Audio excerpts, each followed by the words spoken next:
السلام علیکم ورحمۃ اللہ وبرکاتہ۔ ان الحمدللہ والصلاۃ والسلام علی رسول اللہ، اما بعد۔ محترم ناظرین کرام اور عزیز طلبہ، کتاب تمرین النحو کے درس میں آپ کا خیر مقدم ہے۔ آج ہم فعل مضارع سے متعلق چند باتیں آپ کے سامنے رکھیں گے۔ فعل مضارع، جیسا کہ اس سے پہلے آپ کے علم میں آیا کہ فعل کی مختلف قسمیں ہیں۔ فعل ماضی ہوتا ہے جس کا بیان اس سے پہلے ہم نے پڑھا، اور اسی طرح سے کبھی فعل مضارع ہوتا ہے جس کا بیان آج ہم انشاءاللہ العزیز پڑھیں گے، اور کبھی فعل امر ہوتا ہے، یعنی اس میں کسی کام کا حکم دیا جاتا ہے جس کا ذکر بھی انشاءاللہ العزیز آگے آتا ہے۔ تو آج ہم فعل مضارع کے بارے میں پڑھیں گے۔ آئیے پہلے مؤلف نے جو مثالیں دی ہیں ان مثالوں کو دیکھتے ہیں۔ پہلی مثال ہے اعبد اللہ۔ اعبد کا مطلب ہوتا ہے میں عبادت کرتا ہوں، اور اللہ مطلب اللہ، میں اللہ کی عبادت کرتا ہوں، ٹھیک ہے۔ اسی طرح سے اعبد یہ واحد متکلم کا صیغہ ہے، یعنی میں عبادت کرتا ہوں۔ واحد متکلم یا جمع متکلم، یا اسی طرح سے واحد غائب، یا اسی طرح سے تثنیہ یا جمع، یہ سارے صیغے جو ہم نے ابھی فعل ماضی کے اندر پڑھے تھے وہی سارے صیغے ہوں گے، یعنی جو 14 صیغے ہوتے ہیں وہی 14 صیغے فعل مضارع کے اندر بھی ہوں گے۔ ان صیغوں کے اندر کوئی تبدیلی نہیں ہوگی، البتہ معنی اور مفہوم میں تبدیلی ہو جائے گی۔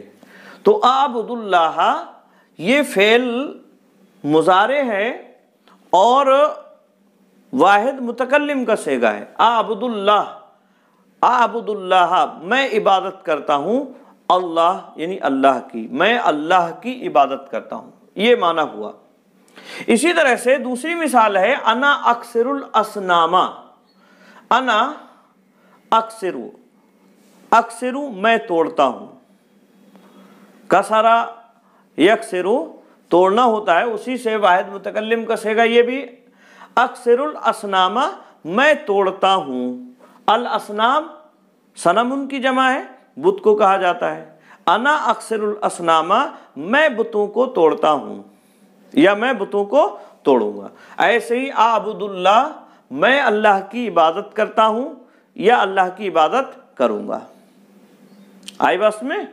تو یہ بات ہوئی۔ اسی طرح سے تیسری مثال ہے اللہ یحب ابراہیم۔ اللہ یعنی اللہ، یحب واحد مذکر غائب کا صیغہ ہے، اور اس کا معنی ہوتا ہے پسند کرنا، محبت کرنا۔ یحب وہ پسند کرتا ہے، وہ محبت کرتا ہے۔ ابراہیم ابراہیم، یعنی اللہ ابراہیم کو پسند کرتا ہے، اللہ ابراہیم علیہ السلام کو پسند کرتا ہے۔ تو یہ واحد مذکر غائب کا صیغہ ہو گیا، فعل مضارع یہ بھی ہے۔ اسی طرح سے چوتھی مثال میں ہے المشرکون یعبدون الاحجار۔ المشرکون یعنی شرک کرنے والے، جمع کا صیغہ ہے، اس میں فاعل۔ یعبدون وہ عبادت کرتے ہیں، جمع مذکر غائب کا صیغہ ہے، وہ لوگ عبادت کرتے ہیں یا عبادت کریں گے۔ الاحجار حجرن کی جمع ہے، پتھر۔ مشرکون، المشرکون یعبدون الاحجار، مشرکین پتھروں کی عبادت کرتے ہیں یا مشرکین پتھروں کی عبادت کریں گے۔ اسی طرح سے پانچویں مثال ہے یاکل الولد مع ابیہ۔ یاکل وہ کھاتا ہے یا کھائے گا، واحد مذکر غائب کا صیغہ ہے یہ۔ الولد ولد لڑکا، مع مطلب ساتھ، اب مضاف ہے اور ہا ضمیر ولد کی جانب جا رہی ہے، ابھی ہی اپنے باپ کے ساتھ۔ تو لڑکا اپنے باپ کے ساتھ کھاتا ہے یا اپنے باپ کے ساتھ کھائے گا۔ اسی طرح سے چھٹی مثال ہے المسلم ینصر المسلم۔ مسلم یعنی مسلمان، اللہ اس کے رسول پر ایمان لانے والا۔ ینصرو، نصر ینصرو مطلب وہ مدد کرتا ہے، واحد مذکر غائب کا صیغہ یہ بھی۔ المسلمہ مسلم کی، المسلم ینصر المسلمہ، مسلم مسلم کی مدد کرتا ہے یا مسلم مسلم کی مدد کرے گا، یہ دونوں معنی ہوں گے۔ اسی طرح سے انتا تعرفنی، انتا تو ضمیر ہے واحد مذکر حاضر کے لیے، تعرف تو پہچانتا ہے یا پہچانے گا، اور نون وقایا اور یا متکلم کی جو کہ مفعول بہ بن رہی ہے۔ انتا تعرفنی، تو مجھے پہچانتا ہے یا تو مجھے پہچانے گا۔ انتا تعرف، تعرف یہ واحد مذکر حاضر کا صیغہ ہے، تو پہچانتا ہے یا پہچانے گا۔ آئی بات میں؟ اسی طرح سے 8واں صیغہ ہے الاخت، الاخت بہن کو کہتے ہیں اور اس کی جمع اخوات آتی ہے۔ تلعب وہ کھیلتی ہے یا کھیلے گی، تلعب واحد مؤنث غائب، واحد مؤنث غائب کا صیغہ ہے یہ۔ تلعب وہ کھیلتی ہے یا کھیلے گی، مع مطلب ساتھ، اخن بھائی کو کہتے ہیں اور اس کو مضاف ہے، ہا ضمیر اخت کی جانب جا رہی ہے، اخیہا اپنے بھائی کے ساتھ، ٹھیک ہے۔ الاخت تلعب مع اخیہا، بہن اپنے بھائی کے ساتھ کھیلتی ہے، تلعب کھیلتی ہے یا کھیلے گی، دونوں معنی اس کے اندر ہوں گے۔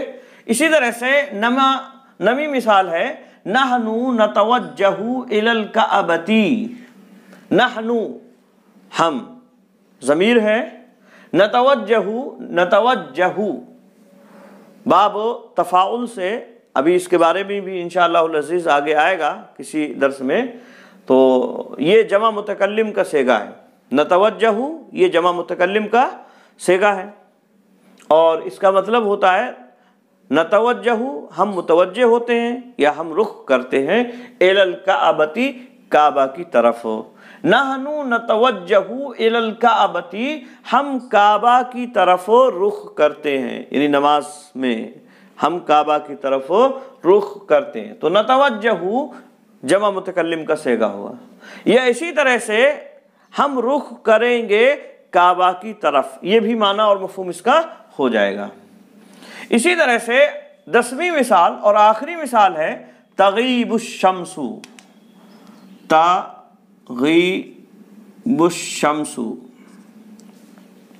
فی الغیم، تغیب غاب یغیب سے تغیب ہے اور یہ واحد مؤنث غائب کا صیغہ ہے، غائب ہوتی ہے لیکن الشمس یہ عربی زبان میں مؤنث استعمال ہوتا ہے، اس لیے اس کے لیے تغیب مؤنث کا صیغہ آیا، یعنی واحد مؤنث غائب کا صیغہ۔ تغیب الشمس فی الغیم، سورج غائب ہوتا ہے، فی الغیم، غیم مطلب بادل کو کہتے ہیں، بدلی کو، غیوم اس کی جمع آئے گی، سورج غیم یعنی بادل میں غائب ہوتا ہے یا غائب ہو جائے گا، سورج بادل میں غائب ہو جائے گا۔ آئی بات میں؟ تو ہم نے یہاں دیکھا کہ آبدو یا اسی طرح سے اکثرو یا یحبو یا اسی طرح سے یعبدو یا یاکلو یا ینصرو یا تعرفو یا اسی طرح سے تلعبو یا نتوجہو یا اسی طرح سے تغیبو، یہ تمام افعال ہیں، یہ سارے کے سارے کیا ہیں؟ افعال ہیں۔ کیوں افعال ہیں؟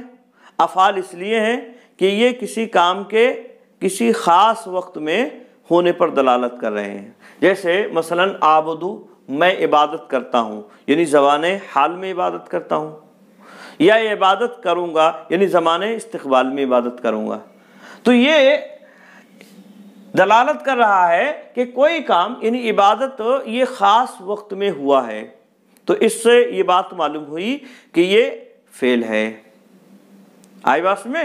اور پہلے معنی کے اعتبار سے یعنی عبادت کرتا ہوں، اس اعتبار سے یہ زمان حال پر یعنی موجودہ پریزنٹ ٹینس جسے کہا جاتا ہے اس پر دلالت کر رہا ہے، اور اسی طرح سے اپنے دوسرے معنی کے اعتبار سے میں عبادت کروں گا، یہ مستقبل پر دلالت کر رہا ہے، یعنی فیوچر پر دلالت کر رہا ہے۔ آئی بات میں؟ تو یہ فعل ہے، یہ بات اس سے معلوم ہوئی، اور اس کے اندر دونوں زمانے پائے جا رہے ہیں، یعنی زمان حال بھی پایا جا رہا ہے اور اسی طرح سے زمان استقبال بھی اس میں پایا جا رہا ہے۔ اور ایسا فعل جس کے اندر زمان حال یا زمان استقبال دونوں پائے جاتے ہوں وہ فعل مضارع ہوا کرتا ہے، وہ فعل مضارع ہوا کرتا ہے۔ آئی بات میں؟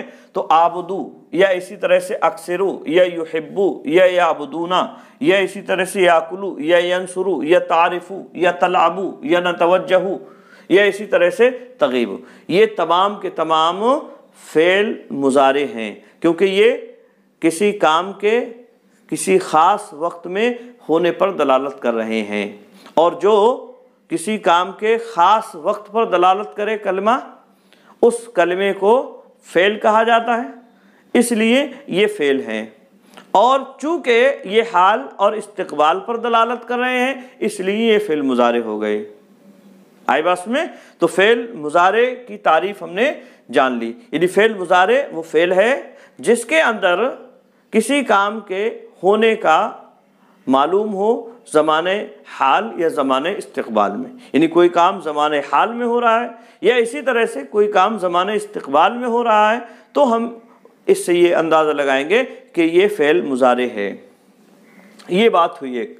دوسری بات یہ ہوئی کہ ہم ان افعال پر جب غور کرتے ہیں تو ہمیں یہ بات معلوم ہو رہی ہے کہ ان افعال کی ابتدا میں یعنی شروعات میں حمزہ ہے، جیسے یہاں آبدو حمزہ ہے، اسی طرح سے یہاں حمزہ ہے، لیکن یہاں ہم دیکھ رہے ہیں یہاں شروع میں یا ہے، یا اسی طرح سے یہاں بھی یا ہے، اسی طرح سے یہاں بھی یا ہے، اسی طرح سے یہاں بھی شروع میں یا ہے، یہاں تا ہے، یہاں تا ہے، یہاں نون ہے اور یہاں تا ہے۔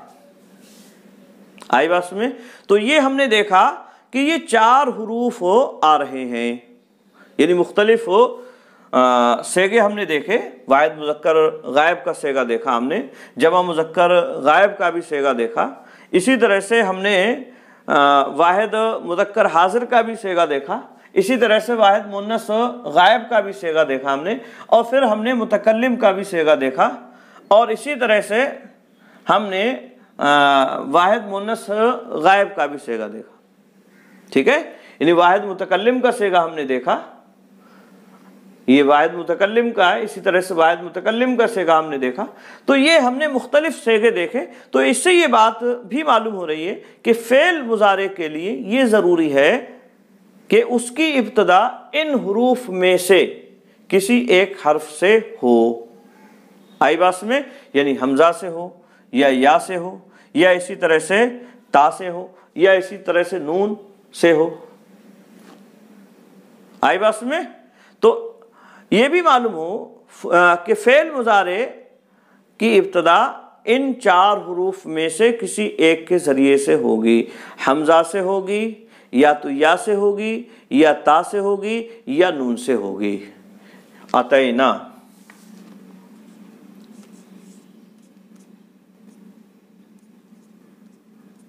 یہ 4 حروف ہیں، حمزہ، تا، یا اور نون، اطعنا، جن کا مجموعہ اطعنا ہوتا ہے۔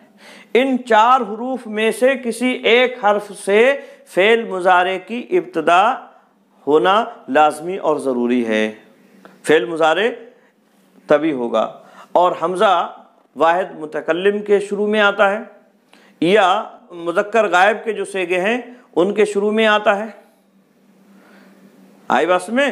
واحد مذکر غائب یا اسی طرح سے تثنیہ مذکر غائب یا اسی طرح سے جمع مذکر غائب اور اسی طرح سے جمع مؤنث غائب۔ تو 4 سیگوں کے شروع میں یا آتی ہے، 4 سیگوں کے شروع میں یا آتی ہے، واحد مذکر غائب، تثنیہ مذکر غائب اور اسی طرح سے جمع مذکر غائب اور جمع مؤنث غائب۔ جبکہ 8 سیگوں کے شروع میں تا آتی ہے، 8 سیگوں کے شروع میں تا، اور وہ 8 سیگے کیا ہیں؟ واحد مؤنث غائب، تثنیہ مؤنث غائب اور حاضر کے 6 سیگے، یعنی